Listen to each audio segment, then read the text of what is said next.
Fast walking करून आज पटकन घरा गेलाय. कारण पार्टनरला जायचं होता जिमला. पण घराकडे येईलय आणि कामामुळे सकाळी जिमला जायचं प्लॅन कॅन्सल झालो. आज काहीतरी वेगळा म्हणून आधी दूध तापवलंय आणि नंतर ओट्समध्ये ओतलंय. नवीन प्रयत्न फसलो. ओट्स काय मिक्सच होत नाही. शेवटी ओट्स कडवट लागले तरी पण मी पूर्ण खाल्लंय. कारण जिभेचे चोचले असले की बॉडी बंद नाही. दुपारी जेवलंय आणि 4:30ला जिमला जाऊन निघालंय.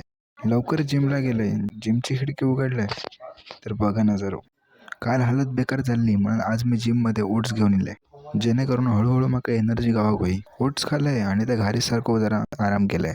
पार्टनर कामासाठी बाहेर गेलो त्यामुळे आज मी 7:30 पर्यंत जिमला फेल्युअरपर्यंत ट्रेनिंग केलंय.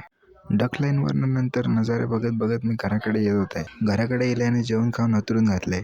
कारण माका लवकर झोपायचा होता. ओट्सच्या पिशवीत वे प्रोटीन टाकून दोनही पिशवी तयार केल्या. ओट्सचे आणि वे प्रोटीनचे.